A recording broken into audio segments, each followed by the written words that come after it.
أحبة المشاهدين، خلينا نشوف وياكم هذا المقطع ونرجع نعلق عليه. سيدي ليش انضربت سيدي؟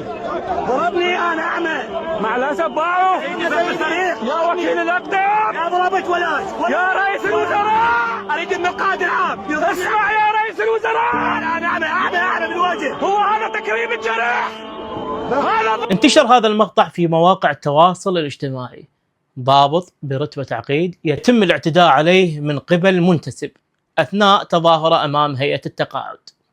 أنت إذا ما تحترمه كإنسان فاحترمه للزي اللابسه، للزي الميري مثل ما يقولون. وهذا الشخص ضحى بأغلى ما يملك اللي هي عيونه، شال عيونه وانطاها للوطن.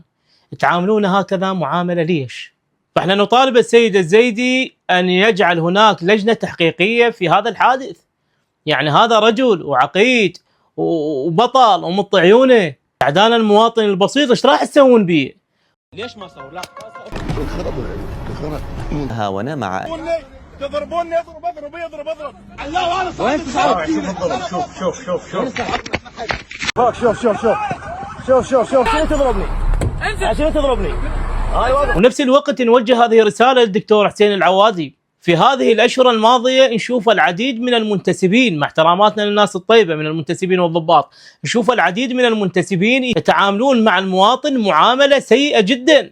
الناس ترى توها ظلت تصور الحوادث، والإعلام ما يرحم والرأي العام ما يرحم إخوان. فنتمنى أنه إدخال المنتسبين والضباط إلى دورات تنمية بشرية، يعلمونه شلون يتعامل ويا المواطن، يتعامل ويا الناس، يفرق المواطن عن المتهم، يفرق المواطن عن المجرم. مو كلها نفس المعاملة اخوان، لان هذه الدائرة دائرة خدمية وبتماس مع المواطن.